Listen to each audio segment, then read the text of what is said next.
दुरूद व सलाम की डालियां निछावर कर ले बड़े बाबा से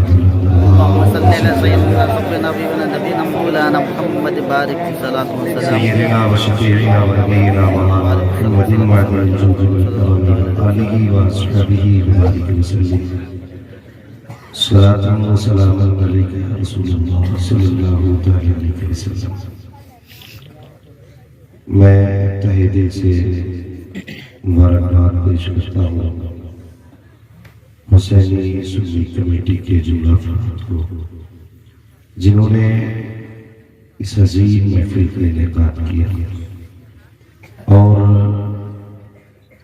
हजरत दाना शाह शहीद रहमतुल्लाहि तआला अलैह के मुक़द्दस उर्स के मौके पर ये मुबारक महफिल सजाई है।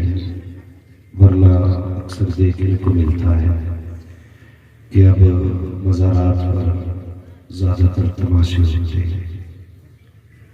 मैं दिल की गहराइयों से अपने तमाम उलमाए इकराम की जानिब से ये मुबारकबाद पेश करता हूँ।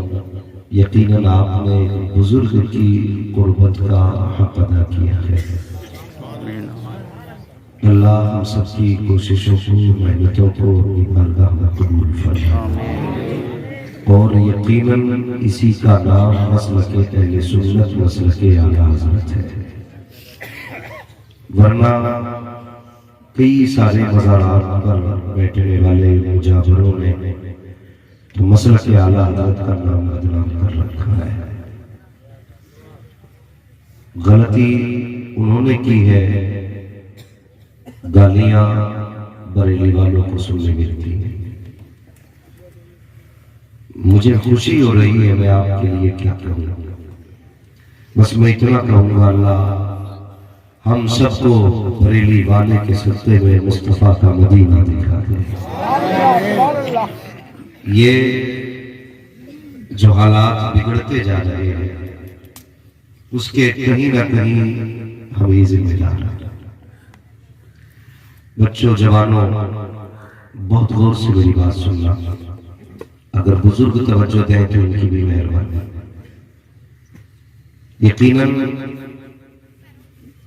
कहीं ना कहीं हमारी कोताही रही जिसका खमियाजा हमें भुगतना पड़ रहा है। आज कदम कदम पे जलील हो रहे हैं, करवट करवट रुसवा हो रहे हैं। उन्होंने कुरान में तो वादा किया था, वला तहीनु वला तहज़नु व अंतुमुल अअलौना इन कुंतुम मुमिनीन। इज्जत हमारा मुकद्दर थी, शान शौकत हमारे दर की कनीज थी। आज क्या वजह है जलील हो गए? तो सुनिए, तरीक़े मुस्तफ़ा को छोड़ना है मुझे बर्बादी। इसी से कौम दुनिया में हुई बेइख्तियार। हमें करनी है शहंशाह फतह की रज़ा जोई, वो अपने हो गए तो रहमत परवरदिगार। वो अपने हो गए तो रहमत परवरदिगार। हाँ, कई बार ऐसा हुआ। मैं भी बुजुर्गान दीन की बारगाह में कोशिश करता हूँ ज्यादा से ज्यादा हाजिर हूँ, लेकिन जी करता है और बड़े बुजुर्गों की बारगाह में जाए ना तो वहां जो ठेकेदार बैठे रहते हैं उन्हें देख के बस मूड खराब हो जाता है। फिर दिल करता कि इससे वे घर ही फाका कर देते। कई बार जाना हुआ ना तो कई बार तो उस पर गर्दन दबा देते, कहते उठने बाद में देंगे 50 रुपए। वो दूसरा झाड़ू लेके खड़ा रहता है, दे दवा हो रही है। क्या है उस झाड़ू में भाई? ये झाड़ू को मार के हमें तो जन्नती बना लोगे। तो कई जगह पर लूट का सोच चल रही है। कई जगह पर अगर ये नहीं है तो उसका मौका आता है वो बला की बदतमीजी। अब तो इश्तिहारों में फोटो भी चल रहा है, ऐसा लगता है ये जलसे का इश्तिहार नहीं है, ये कोई फिल्म रिलीज हो रही है। ये इश्तिहारात के हमारे हालात हैं, ये ना किया करो। एक इश्तिहार तकरीर करने के लिए मैं उसके मौके पे गया था तो बहुत सारे लोग बैठे थे, उलमा इकराम थे, पीराने इज़ाम भी थे। मैंने इश्तिहार मांगा देखने के लिए तो उन्होंने मोड़ के दिया था। मैंने आधा पढ़ा, मैंने देखो नीचे क्या है। जब नीचे खोल के देखा ना तो उसमें एक बगैर दुपट्टे की लड़की छिपी थी, इधर एक अदरानी उम्र का बंदा छिपा था। मैंने कहा ये क्या है? बोले आज तकरीर है, कल तमाशा होगा। एक ही इश्तिहार के अंदर ऊपर मौलवियों के नाम, नीचे नाचने वाले के नाम, क्या ये दुरुस्त है? आप खुद सोचिए, फैसला कीजिए। जिन महफिलों में हम किसी की बेटी को बैठा करके उसके हुस्न का नजारा करेंगे तो तुम्हें क्या लगता है तुम्हें मौत आ जाएगी इससे पहले कि खुदा तुम्हारी बेटियों की, जो तुमने दूसरे की बेटी की इज्जत उछाली है, तुम्हारी बेटी की इज्जत महफूज रह जाएगी? जैसी करनी है वैसी भरनी है। जो दूसरों की बेटियों की धमक देख करके सीने पीट के कहते ना मौत आ गई, डर अल्लाह से कोई वो दिन ना आए कि एक दिन तेरी बेटी लोगों की नजरों का तमाशा बनी। हम ही है वो पूछना चाहता हूं, जो मुकाबले के नाम पर बेटियां बुलाई जाती हैं, क्या वो कलमा हुजूर का नहीं पढ़ती? उन्होंने भी हुजूर का कलमा पढ़ा। जो मुकाबले में आके तमाशे करते उन्होंने भी हुजूर का कलमा पढ़ा है। मुझे एक बात बताओ, जिन महफिलों में किसी की बेटी को अपनी आंखों से ताका जाए, किसी के हुस्न के तमाशे देखे जाए और उसकी बदतमीज शायरी पे वाहवाह की जाए, उस कौम को तबाह होने से कौन बचा सकता है? किस दिन का इंतजार है? क्या फिर जिब्रील आएंगे? नहीं, अब समझाने के लिए जिब्रील नहीं आया। ये जिम्मेदारी मेरे मुस्तफा ने अपनी उम्मत के उलमा के हवाले की। अगर आपकी मस्जिद से जुमे के दिन आपका इमाम ये ऐलान करता है कि सुन लियो ये काम गलत है, तो जबान उसकी होती है, फरमान मदीने वाले का होता है। जिम्मेदारी है तेरी मेरी, अपनी मस्जिद के इमाम की एक बात को अहमियत दी जाए। और हम तो उस मजहब के मानने वाले हैं साहिब, बड़े से बड़ा गलती कर जाए तो हम नहीं चूकते हैं। अगर छोटे से छोटा शरीयत का हुक्म बताने लगे, गर्दन झुका करके 70 साल का बुला भी बैठा है, 80 साल का भी बैठा है, मुझे पता तो सही अभी बुढ़ापा मुझ में नहीं आया है, उम्र मेरी अभी बुढ़ापे की तरफ नहीं आई है। मैं कितना छोटा हूँ, तुम में से कितनों की पोतों की उम्र का होगा, कितनों की बेटों की उम्र का होगा, लेकिन आज मैं मिंबर पर बैठा हूँ, आप नीचे बैठे हो। वजह क्या है? मेरे हाथ की आंख नहीं है, पैर कोई चार नहीं है, आंखें मेरी चार नहीं है, मेरी भी दो आंखें हैं, आपकी भी दो आंखें हैं, मेरे भी तो पैर है, आपके भी तो पैर है, मेरे भी तो हाथ है, आपके भी तो हाथ है। आखिर क्या बचा है? मुझे मिंबर पे चढ़ा रखा है, तुम नीचे बैठे हो तो जवाब मिलेगा मौलवी, बात मेरे वजूद की नहीं है, बात मुस्तफा जाने रहमत की निस्बत की है, जो अपने बाप की बात करने नहीं आया, रसूल पाक की बात करने आया है, इसलिए सर पे बैठा रखा है। यार ये मजहब इस्लाम है, अगर उनकी बातें करें तो छोटे भी बड़े हो जाया करते हैं।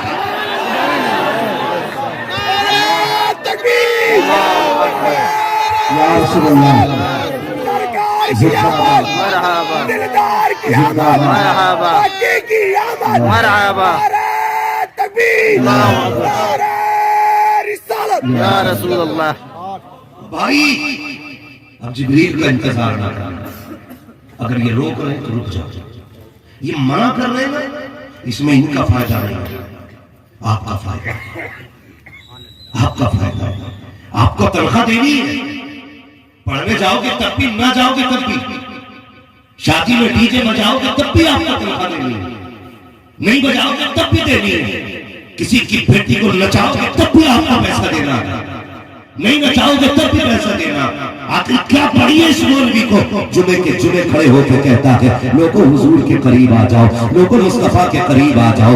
आखिर क्या फायदा है? तुम दोज़ख में गए तो इसके बाद का क्या जाएगा? तुम्हें जन्नत मिल गई तो इसे क्या मिल जाएगा? हाँ साहिब, सिर्फ इतना दर्द है इनके सीने में, खंजर चले किसी पे तड़पते हैं हम अमीर, सारे जहां का दर्द हमारे जीवन में है, इसलिए समझाने खड़े होते हैं। मेरे नबी ने एक दिन इरशाद फरमाया लोगों ऐसी छत पे न लेटना जिसकी चार दीवारी मौजूद ना हो। सहाबा तड़प गए, या रसूल अल्लाह आखिर क्या वजह है, इस छत से क्यों रोका जा रहा है जिसकी जिसकी चार दीवारी ना हो। तुम मेरे आका ने बड़े प्यारे जुमले इरशाद फरमाए थे, फरमाया था सहाबा, हो सकता है तुम में से किसी को नींद में चलने की बीमारी हो, ये भी हो सकता है कोई नींद में उठ के चलने लगे। अगर ऐसी छत पर लेटे जिसकी चार दीवारी ना होगी और अगर वो चला नीचे गिर गया तो उसे दर्द बाद में होगा, मदीने वाले को दर्द पहले हो जाता है।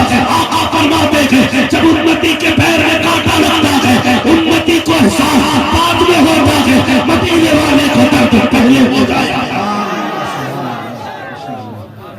हाँ, कसम खुदा की कोई बाप अपनी औलाद से इतना प्यार नहीं करता जितना मेरा नबी अपनी उम्मत से प्यार करता। कोई माँ अपने बेटे के लिए इतनी नहीं रोई होगी जितना मेरा नबी हम गुनाहगारों के लिए रोया।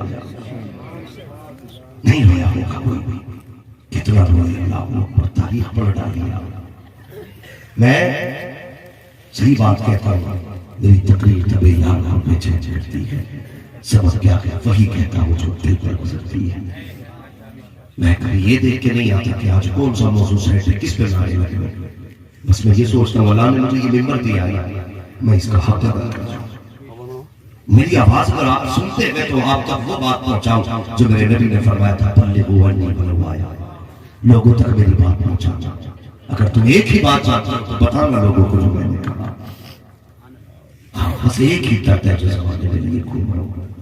काश उम्मत पलट के हुजूर की चौखट पे आ जाए, काश उम्मत पलट कर हुजूर की चौखट पे आ जाए। अगर हमने हुजूर की चौखट का रुख कर लिया तो कसम खुदा की इज्जत है फिर तुम्हारे कदमों में, फिर तुम्हारे कदमों में, फिर तुम ही दुनिया के हुक्मरान हो।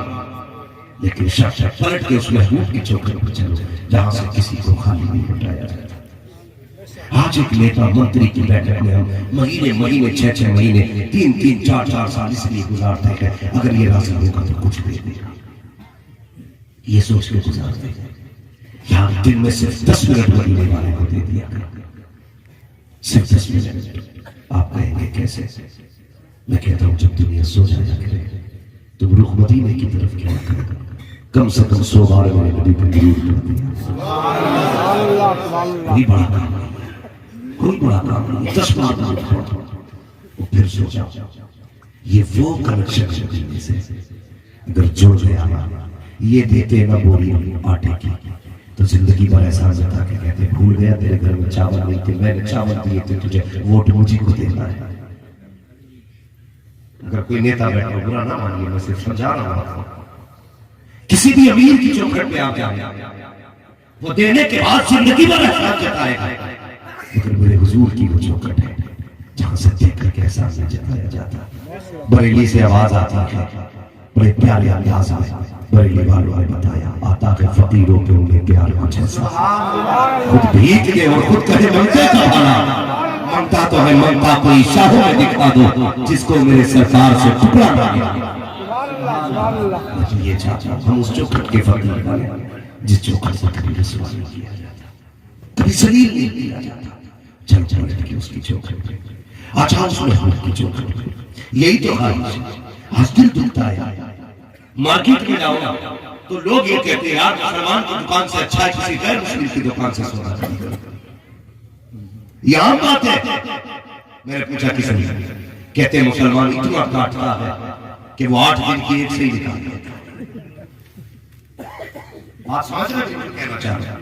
मैं ये नहीं कह रहा हूं मुझे सस्ता सौदा दे, मैं ये नहीं कह रहा हूं मुझे फ्री दे, बस मैं समझाना चाहता हूं हमारे बिजनेस के तरीके गलत है। हराम लुक्मे हमारे हलक के अंदर जा रहे हैं, हराम लुक्मे हलक के अंदर। मुझे बताइए जिस माँ के शिकम के अंदर बेटा या बच्चा हो और उसके हलक में हराम का लुक्मा जाए तो औलाद कैसे पैदा होगी? मोहम्मद बिन कासिम आएगा, खालिद बिन वलीद आएगा, कोई नहीं आएगा। नाचने वाले डाकू डकैत पैदा होंगे। अपने घर की बेटी और बहनों को हलाल के लुक्मे खिलाओ। जरूरत लगी है जमीन का सीना चीरा जाए या आसमान फाड़ा जाए, कसम खुदा की लुक्मे हलाल के होंगे, अमर अच्छे होंगे, आंदर तेरा होगा, आने वाला मोहम्मद बिन कासिम आएगा।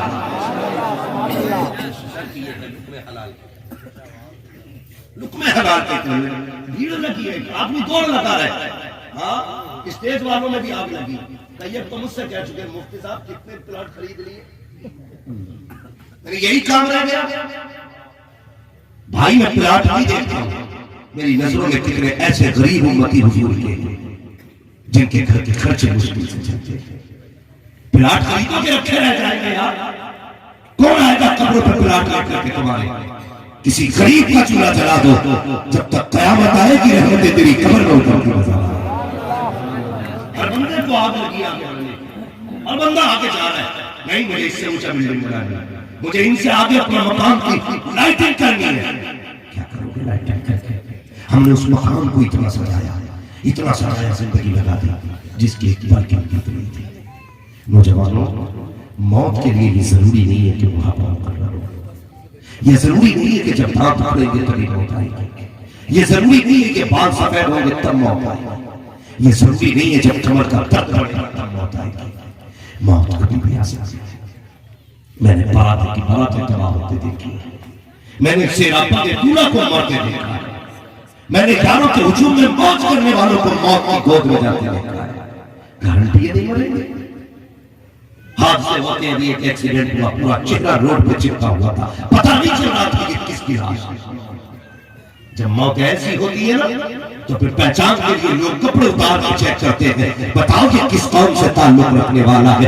ये देखो जवानों, मेरा हाथ जोड़ा है तुम्हारे आगे, खुदा के वास्ते लिबास पैंट शर्ट छोड़ दो, मुस्तफा वाला लिबास पहना करो, चेहरा हुजूर वाला बना लो, गुजरा करो तो चेहरे पर सर पे टोपी होनी चाहिए। अगर हाथ से पहचान मिटा दे तो दाढ़ी के बाल मिटा दे, ये कपड़े ना उतारना, ये लावारिस से की बड़ा है, ये वो है जिसका मदीने वाला भी वाली से गुजारने वाला है। नारे तकबीर, नारे रिसालत। पहचान ऐसी बना लो कि मौत तुम्हारी पहचान ना मिटा सके। और आदत डालो यार, किसी ने कहा था ना खानी मौत भी हमसे छुड़ा सकती नहीं, कब्र में भी मुस्तफा के गीत गाते हैं। भाई दिल दुखता है, दुकानदारियां हो रही है, तो अगर कौन जबान झूठ ना बोला कर, कह रहे आप कसम से ना, ये कसम से ये वाला जो मैं पर्स लाया हूं ना, ये 90 रुपए का है और आपको 85 में दे रही हूं। इतना लंबा बोल, मुझ में कौन सा हीरा लगा जो 5 रुपए का घाटा खा रहा है भाई। हर बंदे से यही जवाब है बिजनेसमैन का, ना आपको पड़ा तो मुझे 52 रुपए का, लेकिन आप 50 का दे रहा हूं। ये तेरी चीज है, तू 40 की ला के इसको 4000 की दे, शरीयत वाला नहीं करती, लेकिन झूठ ना। किसने कहा तुझसे कि कीमत बता कितने की लाया? तू रख के कह दे साहब इतने की, मर्जी है तो लीजिए, मर्जी है तो ना लीजिए। इसमें इतनी गुंजाइश हो सकती, इतनी नहीं हो सकती। सौदा करना मेरे नबी की सुन्नत है, मगर करते कसम से इतने की लाया और तुम्हें इतने की दे रहा हूं। आपने जो भी मुनाफा कमाया है वो सारा हराम कर दिया, सारा हराम कर दिया। हाँ हाँ हाँ, और देखो ना तरीके देखो। कभी कभी ऑटो में बैठना होता है, अल्लाह का करम है, कभी भाई जहाज में उड़ाता है, कभी अल्लाह बैल में बैठता है, उसकी कुदरत है भाई। और कभी मुंह नहीं बिगाड़ते हैं, इसलिए कि जहाज में बैठ रहे हमारा कमाल नहीं, मदीने वाले का कमाल है। हाँ, तो